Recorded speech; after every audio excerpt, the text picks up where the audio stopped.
अकेलापन से बहुत ज्यादा परेशान हो, बहुत टेंशन है।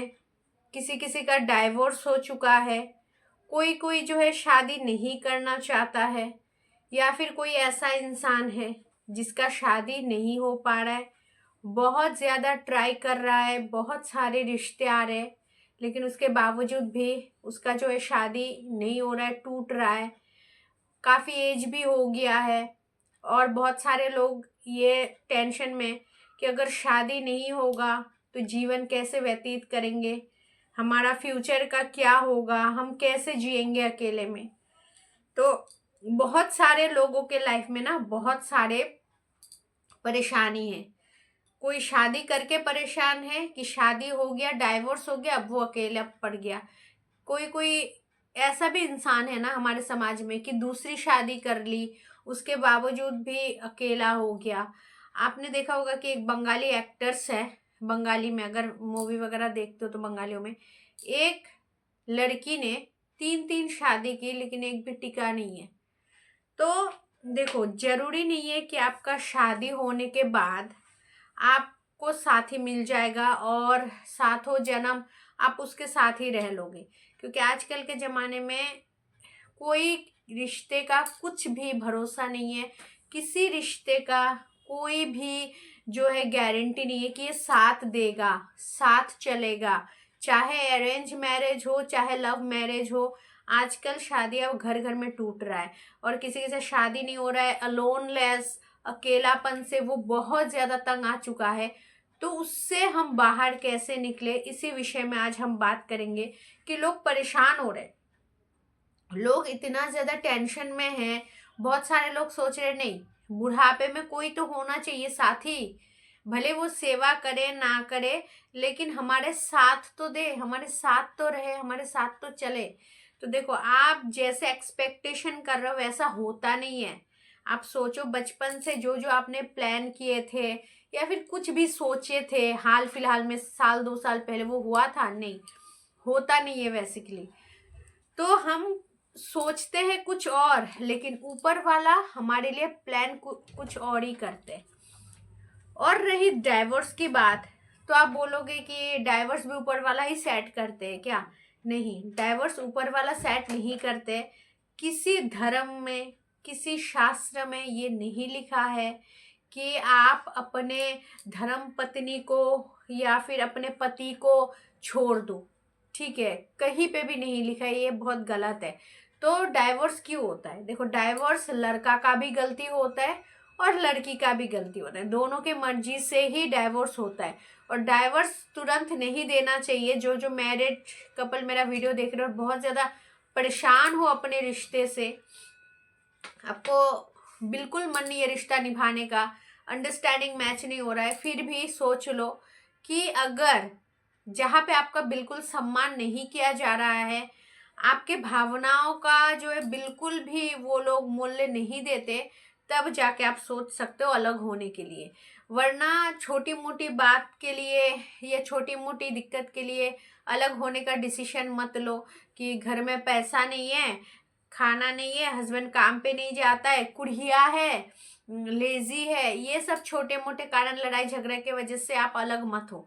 ठीक है, अगर देख रहे हो आपका पति या पत्नी चरित्रहीन है तो ही आप अलग हो, या फिर जहाँ पे आपको बहुत ज्यादा इंसल्ट किया जा रहा है, आपको अपमान किया जा रहा है, आपके आत्मसम्मान को ठेस पहुंचाया जा रहा है, तभी आप डाइवोर्स लो, ऐसे मत लो।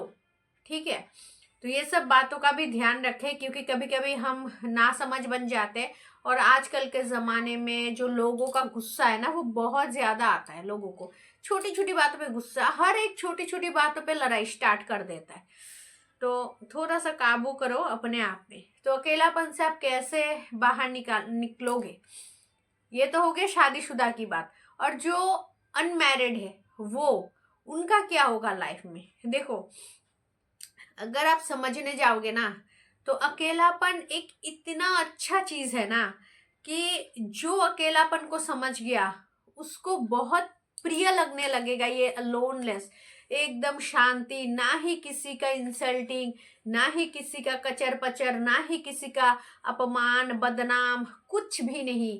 शांति से खुद को पहचानो, खुद से बात करो, अपने आप खुश रहने की कोशिश करो। जहां मर्जी वहां घूमो, जितना मर्जी उतना कमाओ, पैसा है तो खाओ, पैसा नहीं है तो बिना खाए सो जाओ। कोई रोक टोक नहीं, कोई पाबंदी नहीं, कोई रिश्तों में जो है रुकावटें, फिर कॉम्प्लिकेशन, कुछ भी नहीं।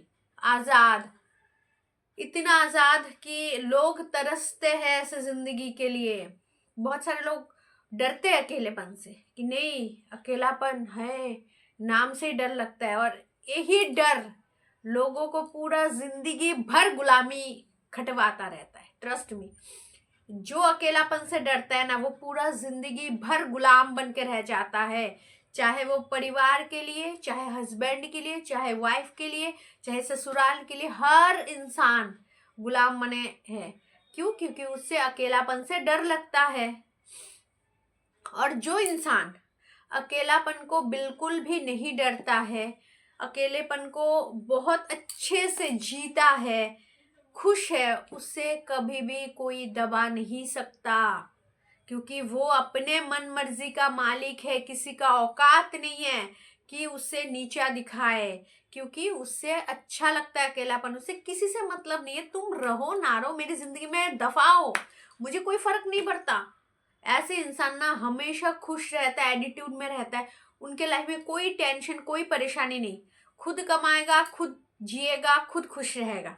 समझ रहे हो? तो लोग बोलते कि यार अकेला हूँ, कमजोर पड़ जाऊंगा। आसमान में सूरज भी एक ही अकेला, और सिंहासन में जो महाराजाएं बैठते हैं वो भी अकेला ही बैठता है। तो अकेलापन को आप इतना इजी मत समझो। हर कोई अकेलापन को जो है एंजॉय नहीं कर सकता। इसके लिए आपके अंदर बहुत ऑरा, बहुत पावर होना चाहिए, बहुत समझदार होना चाहिए। तभी लोग अकेलेपन को जी सकते हैं, अकेलेपन को महसूस करके खुश रह सकते हैं। अकेलेपन में रहोगे ना तो आप ऊपर वाले को अच्छी तरीके से याद कर सकते हो, उनके साथ अच्छा कनेक्शन बना सकते हो। आपको तो पता ही होगा कि लोग 84 लाख योनि भोग करके उसके बाद लोगों को इंसान का जीवन मिलता है। और ये जीवन हम क्या करते हैं? एकदम शॉर्ट, 70-80 साल का। और बचपन से पैदा होने के बाद से 10 साल तो ऐसे ही गुजार देते हैं, हम कुछ भी पता ही नहीं होता है, खेलना ये वो फलाना ठिकाना। उसके बाद 10 साल के बाद जब थोड़ा बहुत होश आने लगता है, उसके बाद हम लग जाते हैं चुगली। बच्चा लोग आजकल बहुत चुगली करता रहता है, इसका उसका ये वो फलाना ठिकाना, ये सब करते करते 70-80 साल गुजर जाता है। क्या क्या तुम इंसान होके इसके पीछे उसके पीछे, इसको खुश करने में बिजी हो गए, इसका साथ देने में लेने में बिजी हो गए। बेकार में ही ये जीवन खराब कर दिया आपने। जब आप समझ जाओगे जिंदगी के बारे में तो अकेलापन आपको इतना ज्यादा मधुर लगने लगेगा, इतना ज्यादा अच्छा लगने लगेगा कि क्या बोले। तब आप भगवान का नाम भजन कर सकते हो, भगवान के साथ ज्यादा से ज्यादा कनेक्ट हो सकते हो। और क्योंकि हमें मिला ही है भगवान का सेवा करने के लिए ये जीवन। तो बहुत सारे लोग बहुत कमेंट करते हैं कि मैंने सुना है और मैंने देखा भी है, जो बहुत भगवत गीता वगैरह पढ़ते हैं, ठाकुर सेवा करते हैं, वो अपने फैमिली को छोड़ गए। ये वो तो छोड़े इसीलिए क्योंकि उसको पता चल गया ये माया का संसार है, झूठा संसार है। जितना दिन तक आप उनके लिए कर सकते हो उतना दिन तक ही आप अच्छे हो। जब तक आप 19-20 करते हो, कुछ नहीं कर पाते हो, तभी से लोग आपको अपमान नीचा दिखाना स्टार्ट कर देगा। चाहे वो घर का लोग हो, चाहे वो बाहर का लोग हो। समझो इस बात को। अकेलापन से ये वीडियो स्टार्ट हुआ है, लेकिन बहुत समझाने की कोशिश करूँ डीपली ताकि आप समझ जाओ। तो इसी वजह से लोग घर परिवार छोड़ के चले जाते हैं भगवान का नाम कीर्तन करने आश्रम, क्योंकि उनको लगता है ये जीवन क्या है, आए थे अकेले जाएंगे अकेले, 2 दिन का संसार है, ये झूठी मोह माया में फंसना ही क्यों है। बहुत कुछ सोच समझ के वो लोग अलग हो जाते हैं। समझ रहे हो? तो इसीलिए अकेलापन बहुत अच्छा है। अगर आप इसको अच्छी तरीके से समझ सकते हो ना कि अकेलापन हमारे जिंदगी में कितना ज्यादा पॉजिटिविटी लाता है। लोग, बहुत सारे मूर्ख लोग हैं, अकेलेपन को डिप्रेशन एंजाइटी में भुगत रहा है। अरे ऐसा मत करो, ये बहुत अनमोल जीवन मिला है। ये जीवन गुजर जाने के बाद ना और पता नहीं कितने लाख योनि आपको जन्म मृत्यु के चक्कर के बाद फिर आप मनुष्य जन्म लोगे। इससे अच्छा है कि मोह माया, इसको खुश करना, उसको खुश करना, फलाना ठिकाना ना करके अकेले रहो, मजे से कमाओ, मजे से खाओ, नाम भजन कीर्तन मेडिटेशन एक्सरसाइज ये सब करो, अपने हेल्थ पे ध्यान दो। कौन क्या कर रहा है, कौन क्या नहीं कर रहा है, कौन मेरे जिंदगी में आ रहा है, कौन मुझे इग्नोर कर रहा है, ये सब में ध्यान मत दो। ये बकवास की चीज है। कुछ ही साल के लिए, कुछ ही क्षण के लिए लोग आपके साथ कनेक्ट होते हैं, फिर सब अपने अपने रास्ते चले जाते हैं। कोई किसी के साथ हमेशा नहीं रहता है, कोई भी नहीं। ना आपके मम्मी पापा रहेंगे, ना आपके भाई बहन, ना आपके पार्टनर, ना आपके संतान, कोई नहीं। इसीलिए अकेलेपन को अच्छी तरीके से महसूस करो, अकेलेपन को एंजॉय करो और इसको काम पे लगाओ। बेकार की टेंशन मत करो कि अकेले पड़ चुका हूँ, क्या करूँ क्या नहीं। ऊपर वाला है ना, जिसने आपको धरती पे जन्म दिया है, वही देखेगा आप क्या करना है क्या नहीं करना है। तो बस अकेले रहो, अच्छे कर्म करो और भगवान का नाम कीर्तन करो और खुश रहा करो। अकेले में ही जीना सीखो, अकेले में अपने आप को खुश रहने की कोशिश करो, तो देखना जीवन बहुत आसान हो जाएगा, बहुत हैप्पी हो जाएगा। तो आशा करते हुए वीडियो आपके लिए हेल्पफुल रही होगी। अगर वीडियो पसंद आए तो लाइक कर देना, और अगर आप मेरे चैनल पर नए हो तो प्लीज चैनल को जरूर सब्सक्राइब कर लीजिएगा। खुश रहे, अपना ध्यान रखिए। Thanks for watching. जय श्री कृष्ण।